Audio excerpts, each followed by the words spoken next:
Hello, welcome everyone. Thank you for joining me. My name is Mary, and today we bring you an 18 channel, multi-channel Happy Holidays collab. That is the name of our collab, Happy Holidays. And this is made possible by Hope from Life with Hope. Amazing content on her channel. Absolutely love watching her. So there are 18 of us, like I mentioned. We are split up into 3 groups. Each group has 6 ladies in it. I will be hosting a giveaway. I'm not sure if everyone is going to be doing a giveaway, but I know I am here on my channel. But I'm not going to talk about the giveaway quite yet. I'm going to go ahead and leave that, all of the rules and everything that pertains to the giveaway, towards the end. At first, before I even get into what I'm doing, because I kind of took mine for a twist. This is not a gift exchange. This is not something I send to you, you send to me. There's no exchange of gifts in this whatsoever. It is just different ways of how people come to celebrate the holidays. So just wishing all of y'all a happy holiday. That is what we're about in this particular collab. Mine has taken me for a twist. It took me down a rabbit hole. I'm known for going down rabbit holes when I do some research. But let's go ahead and talk about all of the ladies that had anything to do with helping this collab run very, very smooth. Thank you, ladies, for everything you do, from the thumbnails, the ads, the playlist. There is a lot of work that goes into creating a collab, and Hope, you have been amazing through it all. Thank you so much, and thank you for inviting me and allowing me to be part of this amazing collab. Thank you so much. So let's go ahead and get into how I'm taking mine for a twist. And I don't know, I'm just gonna throw a title that's not what I'm naming it, because obviously we already have a title for this collab, but I just thought of, oh, Christmas tree, how did you come to be? Yes, it's talking about the Christmas tree. And I did go onto a website, history.com, and I will also link it down below in the comments or description area, because I did go down searching, or down a rabbit hole by searching. I have some fun facts as well, myths and facts, but let's go ahead and get started so that I don't make this too long and you all have an opportunity to go watch all of the amazing ladies on this, or in this collab. Let's go ahead and start with number 1, or actually the title. It's the title in history.com is History of the Christmas Tree. For number 1, we have, how did the Christmas tree start? And it says that they started, and some of this will be paraphrased, some of it will be quoted, but like I said, I will link the reference down below in the description box. They started long before the advent of Christianity. They celebrated with evergreen plants such as the Christmas trees, pine, spruce, and fir trees. So they used all of these type of trees for the Christmas tree. They were special to people in the winter. So there was a symbolic thing that had to do with the Christmas tree for the winter. A lot of it had to do with the solstice, seasons, evergreens, evergreen bows adorned doors, windows, and more times than not, back in the day, and I'm talking, I believe it was the 18th century. I'm not going to get there yet. I will do the dates yet. But for this one, it talks about how they used to ward off witches and ghosts and evil spirits. That is just something that is in here. Fact or fiction, I'm just sharing what I found. But then it talks about number 2, and number 2 is the Christmas tree came from Germany. And for that, it says that the credit was given to the Germans for beginning the Christmas tree tradition. They started decorating trees in their homes in the 16th century. So it all started back in the 16th century by devout Christians. Some were built with wood, decorated with evergreens and candles, if wood was not available. They said the candles were meant to recapture the brilliance of the stars. So this came about a man, and I will name him further down below. He took a look at the stars one starry night, and as you know, in the 16th century we had no city lights, no anything that was going to distract you from the beauty of the sky. So he saw the stars and tried to figure out a way to recreate the beauty of the stars down here, especially on this season.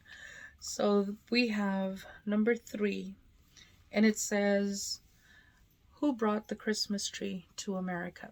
So this all started in Germany, then they brought it to America, and it was brought to America, or some Americans found the Christmas tree an oddity in the 19th century.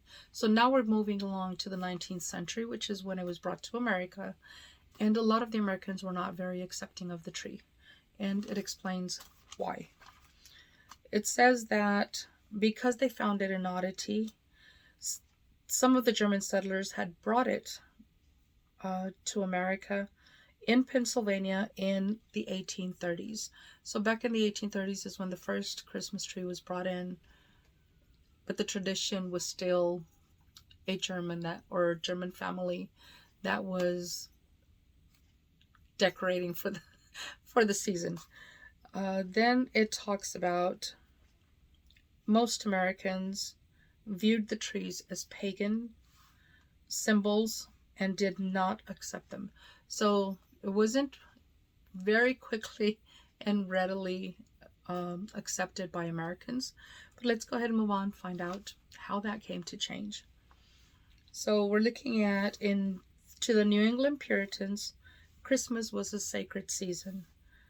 Before the 19th century, people who decorated for Christmas were fined. So there was even a time where decorating for Christmas, any type of Christmas decoration, was considered to be illegal and people were fined for it. We have Queen Victoria and Prince Albert, and we know that's taking us back to England, and we're looking at a family portrait that they stood for or posed for, and it's the Christmas tree, popular and fashionable, was made possible in 1846 after being sketched. The family, not the tree, after the family was sketched by or surrounding the tree. This was used, or back then they used 4-foot trees. So they had a 4-foot tree. They bring it to America. Americans decide that they're going to accept that tradition. So Americans make it big. And y'all know, you come to the States, especially if you go to Texas. I don't know, Texas is known for go big or go home. So let's go ahead and talk about how, when it was accepted by Americans decided to make it huge. So now we're talking Rockefeller Center. Rockefeller Center Christmas tree. And that was in 1948. New York brought the first tallest tree, not the first Christmas tree, to Rockefeller Center. It was the first tallest tree. And that was from Norway to the Rockefeller Center. So it was a Norway spruce. Let me see. I went a little out of sequence. And it was a Norway spruce that was brought, and that was the first tallest tree at the Rockefeller Center. It was 100 feet tall. It hailed from Killingsworth, Connecticut. The first tree at the Rockefeller was a very small tree that was adorned with or by construction workers in 1931. So we're talking 17 years later is when they brought that 100-foot tree. Before that, they had a smaller tree. Today, it is a giant tree with over 25,000 Christmas lights. That's a lot of lights. 25,000 lights. That I probably put 200 lights on mine. That's it. So 25,000 lights is what adorns the Rockefeller tree today. And mind you, this is not done in 2022, so I'm pretty sure they have done some improvements in 2022. It didn't give me a date for the article, but it definitely gave me that information. Or I may not have searched deep enough. Number 5. Let's go ahead and move on to number 5, and we're looking at Christmas trees around the world. And these are fun facts that also were listed in that particular website. And it was actually I think it was a magazine article is what it was. And this one is a Christmas trees around the world. And it talks about the traditions of different parts of the world as far as Christmas comes to, or Christmas itself. Canada. In Canada, in the 1700s, they received their first Christmas tree by the Germans who migrated from America. So the Germans came to America, then they migrated to Canada, taking with them the Christmas tree tradition. In Mexico, it is the number one tradition that they celebrate with the nacimiento. And the nacimiento is the nativity set or scene. That is absolutely one of the biggest things that they have. They lay baby Jesus in the manger at the beginning of the season.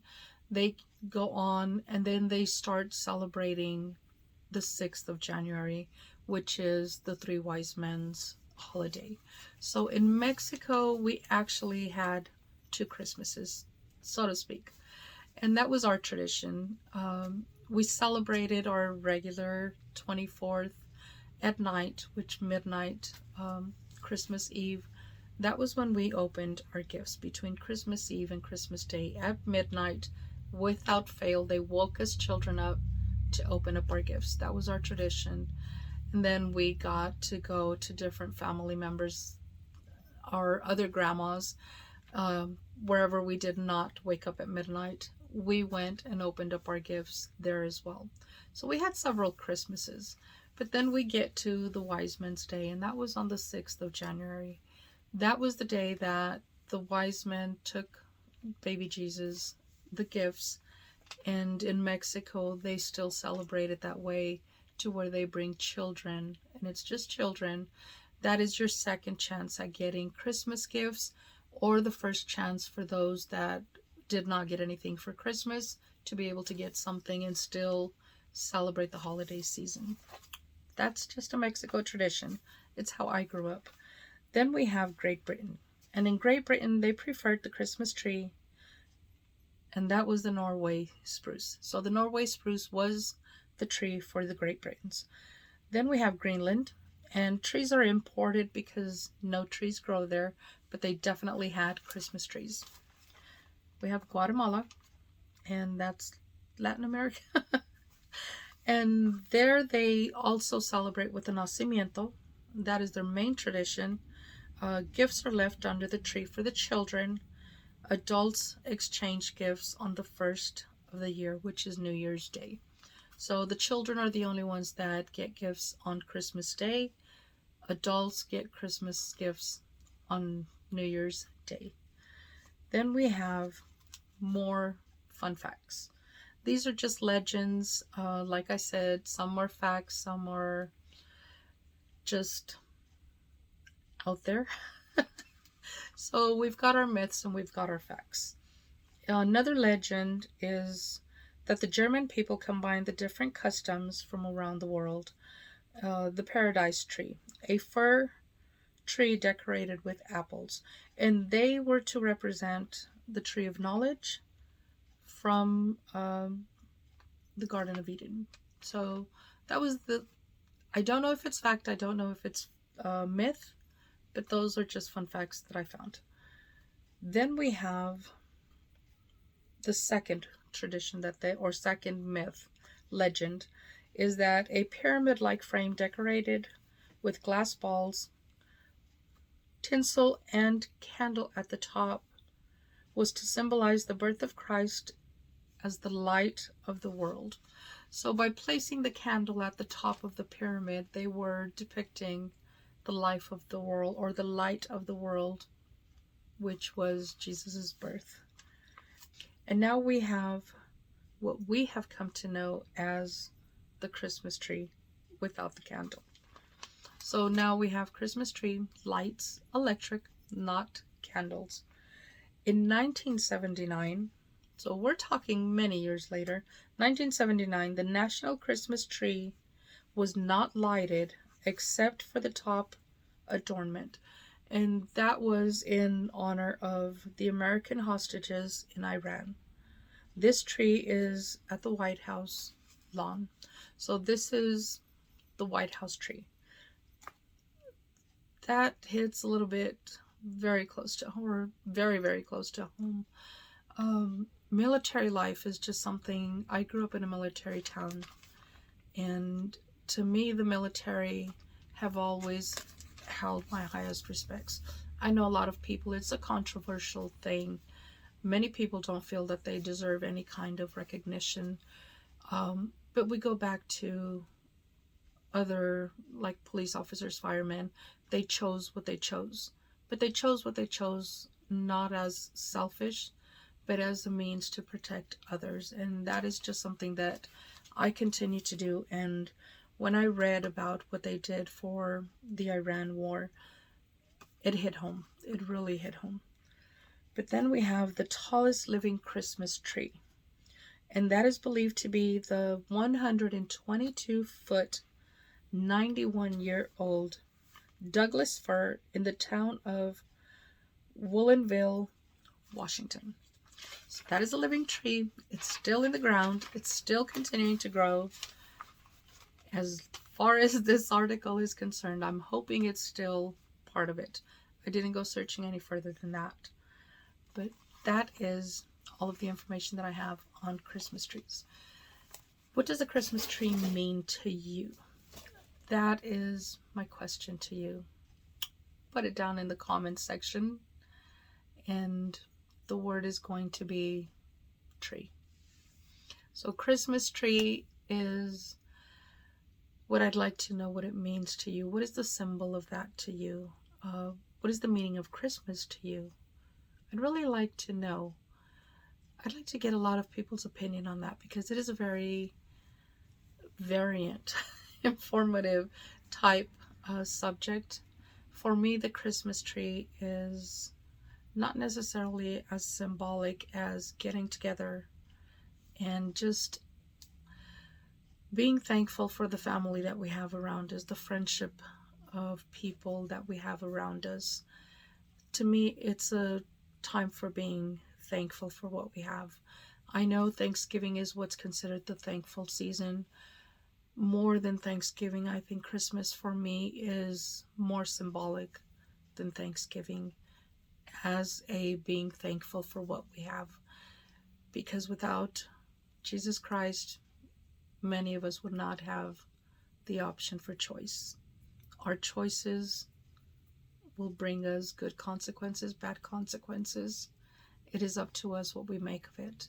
But we were given that freedom of choice by God, by giving us His only Son. That to me is the symbolism for Christmas, or the symbol for Christmas. The season for the reason, or the reason for the season, as many do say. I am a firm believer of that. Love the information that I was able to find. Like I said, it's something that's been on my mind for some time. I had never had the option to do it, or opportunity to do it. I did now, with a good cause. And now let's go ahead and talk about the giveaway. And for the giveaway, I am offering a $20 or $25 gift card, depending on which one it is that you choose. They do sell them in $20 or $25, depending on the location. You also have the option of choosing a mystery gift, and that will come with 5 full-size products.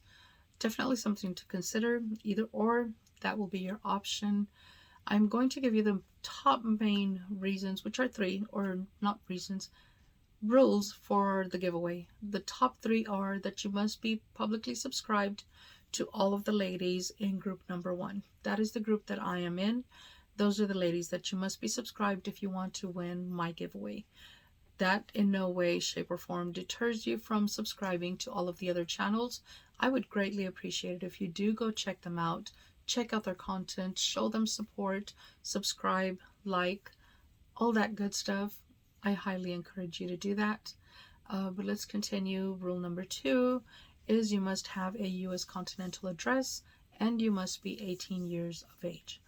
Those are the top 3. Like I said, all of the rules will be posted down below in the description box. I think that is all that I have. Once again, thank you, Hope, for inviting me to this amazing collab. I greatly appreciate it. Thank you all for coming and joining us and showing us your support. We greatly appreciate that as well. And I will see y'all in the next video. Until then, stay safe, stay blessed, smile always. Bye.